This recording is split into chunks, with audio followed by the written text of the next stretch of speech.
Hi guys, तो आज की वीडियो में हम बात करेंगे CSS के नेक्स्ट पार्ट की। तो यहाँ पर CSS को हमने पहले देखा था वीडियो में, जिसके अंदर अपन ने कैसे CSS को इंक्लूड करते हैं वो देखा था और CSS के बारे में जाना था। आज के वीडियो में हम बात करेंगे कुछ CSS प्रॉपर्टीज़ की और उसके साथ साथ बहुत कुछ देखेंगे। चलिए स्टार्ट करते हैं इस वीडियो को।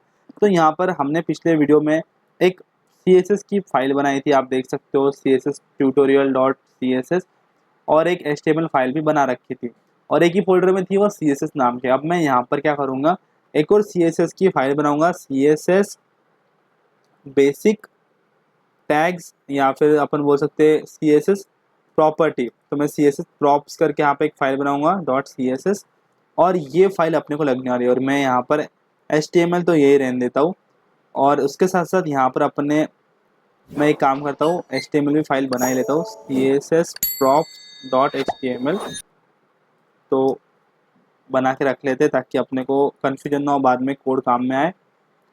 तो इसके साथ साथ यहाँ पर अपन देख लेते हैं कि मेरे पास में एक ड्यू बना लेता हूँ मैं पहले। तो ड्यू, और उस ड्यू के अंदर कंटेंट डाल देते हैं अपन। तो यहाँ पर कंटेंट हमारे पास में आ जाएगा पेज पे, और अपन क्या करते हैं, इसको लाइव कर देते हैं। और लाइव कर देने से क्या होगा कि यहाँ पे अपने को क्या कंटेंट है वो दिखने लगेगा। ठीक है, तो यहाँ पर अपने पास में एक पेज आ चुका है, इसको अपने को स्टाइलिंग करना है। क्या स्टाइलिंग करना है और क्या हम देख रहे हैं वो दिखा देता हूँ मैं आपको। तो सबसे पहले CSS के अंदर मैं आपको बता देता हूँ कि कमेंट्स कैसे करते हैं। CSS के अंदर कमेंट्स करने के लिए आपको एक बात मैं बताना चाहता हूँ कि सपोज मेरे पास यहाँ पर ये ड्यू है और मैं यहाँ पर अभी इंटरनल CSS अप्लाई कर रहा हूँ। तो उसके लिए स्टाइल टैग लगा देंगे अपन, और इसके अंदर मैं ड्यू लिखता हूँ, और ड्यू लिखने के बाद में मुझे यहाँ पर इसको कलर देना है। ठीक है, मैंने कलर दिया, यहाँ पर इसको ब्लू कलर दे दिया। ब्लू कलर देने के बाद में हमारे पेज पे ब्लू कलर आ जाएगा। लेकिन उसके साथ साथ मेरे को यहाँ पर इसको एक बॉर्डर भी देनी है। अब बॉर्डर कैसे देते हैं, बॉर्डर 2 पिक्सल, पहले तो उसकी साइज आ जाती है। उसके बाद में वो कौन से प्रकार का है, उसका प्रकार क्या है, सॉलिड प्रकार की चाहिए मुझे, और उसका कलर क्या है। तो इसका ब्लैक कलर का मैं बॉर्डर का कलर कर देता हूँ। तो अपने इस ड्यू को एक कलर बॉर्डर भी मिल गई है। अब ये हो गया। अब मुझे यहाँ पर उसके बाद में इस प्रॉपर्टी को अगर कमेंट करना है, मुझे नहीं चाहिए प्रॉपर्टी, तो मैं यहाँ पे क्या करूँगा, इसको कमेंट करना चाहता हूँ। तो कमेंट कैसे करते हैं CSS में, तो उसके लिए अपने पास में यहाँ पर होता है, पहले तो यहाँ पर इस प्रकार से आपको फॉरवर्ड स्लैश और फिर स्टार देना है। फिर उसके बाद में यहाँ पर आप देख सकते हो कि नीचे का पूरा एरिया कमेंट जैसा हो गया है। और उसके बाद में यहाँ पर आपको फिर से फॉरवर्ड स्लैश देना है, और उसके पहले आपको स्टार देना है। तो अगर आप ऐसा कुछ करते हो और इसके बीच में आप लिखते हो आपका जो भी कोड है, तो वो हो जाएगा इनएक्टिव। तो वेब पेज उसको क्या करेगा, कंपाइल नहीं करेगा, उसको रन नहीं करेगा, वो उसको एक इनएक्टिव मानेगा, उसको कुछ हाथ नहीं लगाएगा। वो बोलेगा कि ये सिंपल एक टेक्स्ट है जिसको अपने को कुछ नहीं करना है। तो मैं यहाँ पर इस प्रकार से इसको बॉर्डर को डाल देता हूँ हमारे कमेंट्स में। तो देखो वो बॉर्डर यहाँ से चले गई है क्योंकि मैंने उसको कमेंट करे। तो ऐसे कुछ अपन क्या करते हैं, कमेंट्स करते हैं। अब जैसे कि यहाँ पर एक शॉर्टकट बताता हूँ आपको, कंट्रोल और फॉरवर्ड स्लैश दबाना है, तो आप यहाँ पे इसको कमेंट कर सकते हैं। अनकमेंट करने के लिए भी सेम कंट्रोल फॉरवर्ड स्लैश दबाओ, अनकमेंट हो जाएगा। तो यहाँ पर सपोज मैं लिख देता हूँ इसके अंदर कलर रेड, और मुझे ऊपर का कलर करना है कमेंट। अभी देख लो यहाँ पर क्या होगा कि कलर रेड हो जाएगा इसका। हमारा जो CS होता है वो टॉप टू बॉटम काम करता है यहाँ पर। तो पहले अपन ने ये दी थी, फिर उसके बाद में यहाँ पर ये दिया, और फिर से मैंने कलर प्रॉपर्टी दे दिया है। तो यहाँ पर वो अपडेटेड वैल्यू को लेता है कलर के। तो ये अपडेटेड वैल्यू है कलर की रेड, तो वो लेगा। तो मेरे को इसका काम नहीं है, तो मैं इसको कमेंट करूँगा। तो इस प्रकार से यहाँ पर अपन कमेंट कर सकते हैं। ये कमेंट का याद रखना है आपको कि ऐसे कमेंट करते हैं CSS के अंदर, और नहीं भी याद रखा तो डायरेक्ट सर्च मारो गूगल के ऊपर। तो इस प्रकार से ये कमेंट है। अब इसके बाद में अपने को क्या करना है यहाँ पर कि कमेंट तो हो गया। अब यहाँ पे बैकग्राउंड के बारे में अपन देखते हैं। जैसे कि अपन ने HTML में कलर्स के बारे में पढ़ा था, तो कलर प्रॉपर्टी तो आपको पता है, कलर का कुछ ऐसा नहीं है, कुछ छुपा हुआ नहीं है। कलर आपको पता है 3 प्रकार के होते हैं। एक कलर अपना होता है RGB, red green blue, RGB colours. उसके बाद में यहाँ पर हमारे पास में आ जाते हैं हेक्स कलर्स। उसके बाद में यहाँ पर हमने डिटेल में देखा था HSL कलर्स। तो इन सब का ट्यूटोरियल हमने डिटेल में HTML में देखा है, आपको एक बार वो ही देखना है, आप समझ जाओगे इसके अंदर। अब इसको कमेंट करता हूँ।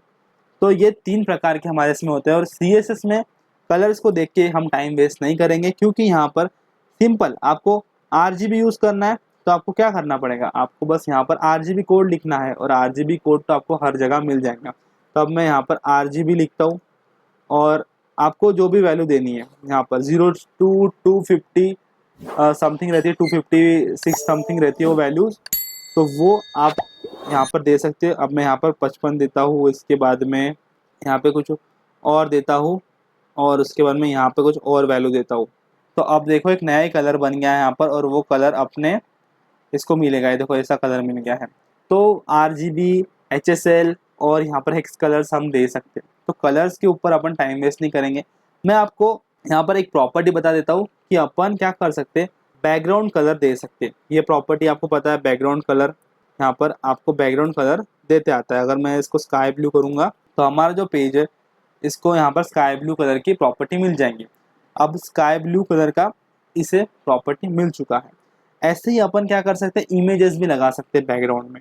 तो बैकग्राउंड में जब आपको इमेजेस लगाना है तो उसके लिए आप क्या करोगे, तो उसके लिए भी आपके पास में एक प्रॉपर्टी है, बैकग्राउंड इमेज करके प्रॉपर्टी है, और उसके अंदर आता है आपको URL करके एक वैल्यू।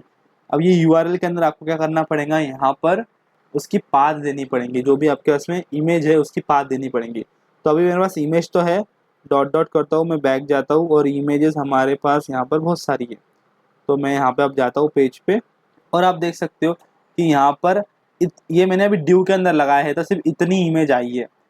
मैं अभी क्या करता हूँ, ये इमेज को मैं पूरे मेरे पेज पे लगाता हूँ। तो Ctrl+X मारता हूँ मैं यहाँ पे, और आपको एक अच्छी बात बताता हूँ, यहाँ पे अगर आपको आपके पूरे पेज के ऊपर सेम प्रॉपर्टी लगानी है तो आप क्या कर सकते हैं, एक सिलेक्टर, जैसे कि ये ड्यू सिलेक्टर है, आप क्या कर सकते हैं, यहाँ पर स्टार लिख सकते हैं। और यहाँ पर स्टार लिखने के बाद में अगर आप लिखते हो कुछ इस प्रकार से, तो आपके पेज पे जो आपका बैकग्राउंड इमेज रहेगा, मैंने वो कॉपी करके यहाँ पे डाल दिया, तो अपने पेज के ऊपर हमको इमेज देखने को मिलेंगी। ये देखो HTML ट्यूटोरियल एपिसोड 2 जो था अपना, उसका इमेज है मेरे पास में, और ये हमारे पूरे पेज के ऊपर अप्लाई हो चुका है, पूरे पेज पे अप्लाई हो चुका है। अब जैसे जैसे मैं देखो स्क्रीन साइज को छोटा कर, देखो 25% किया मैंने, तो 25% अभी हुआ है, और मैं इसको जूम कर दूँ 50% हो गया है। तो आप देख रहे हो कि ये कैसे रिपीट हो रही है ना। अभी मैं इसको 100 कर देता हूँ, तो अभी देखो यहाँ पे मालूम पड़ रहा है, तो ये रिपीट होती है। तो अपने को क्या करना है, इसका रिपीटेशन बंद करना है। तो यहाँ पे अपन यूज़ कर सकते हैं बैकग्राउंड रिपीट प्रॉपर्टी, और इसमें अपन नो रिपीट कर सकते हैं, तो वो रिपीट होना बंद हो जाएगा। तो देखो अभी वो रिपीट होना बंद हो गया। लेकिन इमेज वगैरह आप क्या करो, यहाँ पर ऐसे मत लगाओ, स्टार देके मत लगाओ। इमेज आप क्या कर सकते हो, यहाँ पर जो आपका इसके अंदर ड्यू है उसके अंदर ही आपको लगाना चाहिए। अभी अपने ड्यू में कंटेंट बहुत कम है करके अपनी जो इमेज है वो दिख नहीं रही, या तो फिर आपको इमेज छोटी लेनी पड़ेगी, या तो उसकी हाइट या फिर साइज आपको छोटी करनी पड़ेगी। तो जो स्टार का यूज़ है वो इसके लिए मत करो, आप स्टार का यूज़ कर सकते बैकग्राउंड कलर जैसे के लिए, जैसे कि अपने को हमेशा अपने पेज का जो कलर है वो चाहिए स्काई ब्लू। तब अपन क्या कर सकते, होल अपने पेज को अगर अपने को कलर देना है तो अपन क्या करेंगे, यहाँ पर स्टार लिखेंगे और यहाँ पर बैकग्राउंड कलर चाहिए, बैकग्राउंड कलर स्काई ब्लू करेंगे अपन। तो अपने पेज में कम्प्लीटली स्काई ब्लू कलर रहेगा हमेशा। तो ये स्टार का मीनिंग होता है कि पूरे पेज को कर दो भाई, पूरे पेज को। ये यूनिवर्सल सिलेक्टर है, यूनिवर्सल, वो यूनिवर्स को सिलेक्ट करेगा। तो अपने पेज में अभी क्या है, पहले तो वाइट था, अब अपन ने बैकग्राउंड कलर स्काई ब्लू कर दिया, अब हर बार बैकग्राउंड कलर स्काई ब्लू ही रहेगा। तो इस प्रकार से है। अभी अपन क्या करते हैं, ड्यू के अंदर इतना सारा कंटेंट तो है ऑलरेडी, लेकिन इमेज अपने पास में छोटी सी नहीं है, क्योंकि एक छोटी सी इमेज चाहिए, या तो फिर आपको कंटेंट बढ़ाना पड़ेगा। तो ठीक है, मेरे पास अभी इतना कंटेंट आ चुका है, और यहाँ से मैं क्या करता हूँ, इसका कलर जो है ये मैंने ब्लू रखा है, और इसका बैकग्राउंड कलर यहाँ से हटा देता हूँ, क्योंकि मैंने अब यूनिवर्सली बैकग्राउंड कलर कर दिया है। तो बैकग्राउंड के अंदर कलर लगा सकते हैं, बैकग्राउंड के अंदर इमेज लगा सकते हैं। अब मैं यहाँ पर दूसरी इमेज लगा के आपको दिखाता हूँ। बैकग्राउंड क्या करेंगे अपन, बैकग्राउंड इमेज लिखेंगे, उसके अंदर URL लिखेंगे, उसके अंदर उसका पाथ देंगे। पाथ में अभी ये फोल्डर में तो इमेज नहीं है, तो मेरे को फोल्डर के बाहर आना पड़ेगा, और मैं देखता हूँ इमेज 3 कितनी बड़ी है, वो देख लेते हैं अपन। तो इमेज 3 हमारी सीडेक की है, और वो भी अच्छी खासी बड़ी है, और वो रिपीट भी हो रही है, और उसके लिए रिपीटेशन उसको बंद करेंगे अपन। तो बैकग्राउंड रिपीट, उसको नो रिपीट करेंगे अपन, तो अभी वो रिपीट होना बंद हो जाएंगे। तो देखो यहाँ पे आ चुकी है, और पूरी नहीं दिख रही है अपने को, तो मैं एक काम कर सकता कि उस इमेज की हाइट और विड्थ कम कर सकता। तो मैं यहाँ पे उसको 50 पिक्सल कर देता हूँ, क्योंकि वो थोड़ी बड़ी है, और विड्थ को भी 50 पिक्सल कर देता हूँ। तो अब देखेंगे तो इमेज देखो बहुत छोटी हो गई अपनी इमेज, अभी तो दिख नहीं रही है। अपन ने अभी अपने कंटेंट के बैकग्राउंड में वो इमेज लगाई है, यानी कि ड्यू के बैकग्राउंड में इमेज लगा के रखी है। तो अपना कंटेंट कुछ इस प्रकार से नीचे चले गया। तो अभी अपने को यहाँ पर कंटेंट के वो अपन जैसे उसकी हाइट 50 पिक्सल कर दी, वेट 50 पिक्सल कर दी, तो वेट तो अपन ऑटो कर देते हैं यहाँ पे, क्योंकि ऑटोमेटिक वो वेट ले लेगा। तो देखो जितनी उसकी वेट थी उसने उतनी ले ली है। और यहाँ से अपन बॉर्डर को अभी हटा देते। तो अपन ने अभी बॉर्डर को हटा दिया और अपने इस कंटेंट पे इतनी इमेज आ चुकी है। और इसके साथ साथ यहाँ पर अपना जो टेक्स्ट है, वो जो आप देख रहे हो टेक्स्ट, उसको भी अपन कुछ तो भी हाईलाइट कर सकते। तो यहाँ पर अपन ने अभी इमेज को तो लगा के देख लिया, रिपीटेशन बंद कर दिया है। और इमेज को अगर आपको अटैच करके रखना है, यानी कि आपको इमेज की पोजीशन को भी चेंज करना है, तो यहाँ पर और भी इसमें प्रॉपर्टी आती है बैकग्राउंड पोजीशन करके। इसके अंदर आप क्या कर सकते हैं कि आप बता सकते हैं कि आपको टॉप पे रखना है और उसको राइट में रखना है, तो आप ऐसे इसमें बता सकते हैं। तो देखो टॉप में राइट में ही चले गई है। और उसके साथ साथ यहाँ पर अगर आपको बॉटम में चाहिए तो आप यहाँ पर बॉटम भी कर सकते हैं इमेज को, यानी कि आपका जितना कंटेंट है वो वहीं पे खेलेगी आपकी इमेज। देखो अब जितना कंटेंट है उतना ही आपको इमेज दिख रहा है। तो सी डैक का आपको यहाँ पर दिख रहा होगा इमेज। तो इस प्रकार से अभी अपने कंटेंट के हिसाब से वो इमेज यहाँ पर दिख रही है। अब यहाँ पे हमने क्या किया है, हाइट उसकी 50 पिक्सल करी है और इसको मैं 100 कर देता हूँ, 100% कर देते हैं अपन, ताकि वो जितनी है उतनी रहे। तो देखो वो भी बॉटम में आ गई है कंटेंट के। देखो अपना जो बॉक्स है वो इतना ही है, इसके लिए वो इसके बॉटम में है। तो मैं एक काम करता हूँ, इमेज को बजाय हमारे ड्यू में लगाए मैं इमेज को लगा देता हूँ हमारे पेज के ऊपर। तो मैं यहाँ पे जाऊँगा और यहाँ पे लगा दूँगा इमेज को हमारे यूनिवर्सल में आके। तो आप देख सकते हैं कि अपना इमेज अभी पूरा पेज जितना है उसके बॉटम में आ गई है। और अगर उसको लेफ्ट में डालना है आपको, तो आप उसको लेफ्ट में भी लिख सकते हैं, बॉटम लेफ्ट में भी जाएंगी वो। ये देखो लेफ्ट में आ चुकी है। और अगर अपने पेज में बहुत सारा कंटेंट है और अपनी इमेज क्या हो रही है उसके साथ साथ स्क्रॉल हो रही है, तो आपको क्या करना पड़ेगा तब, जैसे कि यहाँ पे अभी अपने बॉटम में रखा है, इसको टॉप राइट कर देते हैं अपन इसकी पोजीशन। तो इमेज को देख रहे हो आप, हटा सकते हैं अपन, सरका सकते हैं इधर उधर। टॉप राइट हो चुकी है। अब अगर अपने पेज में कंटेंट ज़्यादा आ गया तो हमको क्या करना है कि हमारे इस कंटेंट को बढ़ाना है, सीधी सीधी बात। तो यहाँ पे आपको लिखना पड़ेगा लॉरेम। अपन क्या कर सकते हैं, लॉरेम भी यूज़ कर सकते बहुत सारा उसके अंदर। और मैं यहाँ पे लॉरेम लॉरेम इंटू 9 कर देता हूँ, तो 9 बार आ जाएगा वो अपने आप। तो अब इतना कंटेंट आ गया है। और अगर आप क्या करोगे कि और इसमें अगर कंटेंट आ जाता है सपोज अपने पास, और अगर कंटेंट अपने पास में आ गया, तो मैं लॉरेम इंटू 100 कर देता हूँ। देखो अभी बहुत सारा कंटेंट मिल गया। तो अभी क्या होगा, मैं जैसे स्क्रॉल करूँगा तो अपनी इमेज क्या हो गई, ऊपर चलेगी, यानी कि फिक्स नहीं है वो एक जगह पे। जैसे ही मैं पेज को स्क्रॉल करता हूँ इमेज ऊपर चले जाती है। तो मुझे ऐसा नहीं चाहिए, मुझे एक जगह पे वो फिक्स चाहिए। पेज को स्क्रॉल करो तो भी वो फिक्स रहनी चाहिए। तो उसके लिए अपने पास में एक प्रॉपर्टी होती है बैकग्राउंड अटैचमेंट करके। तो BACKGROUND और अटैचमेंट करते हैं अपन। तो आप देख सकते हो कि यहाँ पर फिक्स है, लोकल है, स्क्रॉल है, इनहेरिट है, इनिशियल है, अनसेट है। तो यहाँ पर फिक्स कर देते हो अगर आप, तो आपकी इमेज क्या होगी, स्क्रॉल करने पर भी फिक्स ही होंगी, उसी जगह पे फिक्स रहेंगी। वो आपका कंटेंट स्क्रॉल हो रहा है अपना यहाँ पर, वो एक जगह पे स्थित है, जैसे कि अपन देख पा रहे। और अपन अपने को इस ड्यू को, इसकी विड्थ अपन कर देते हैं 50%। तो क्या होगा कि 50% एरिया में अपना कंटेंट रहेगा और 50% एरिया पे अपनी इमेज रहेंगी यहाँ पर, इस प्रकार से।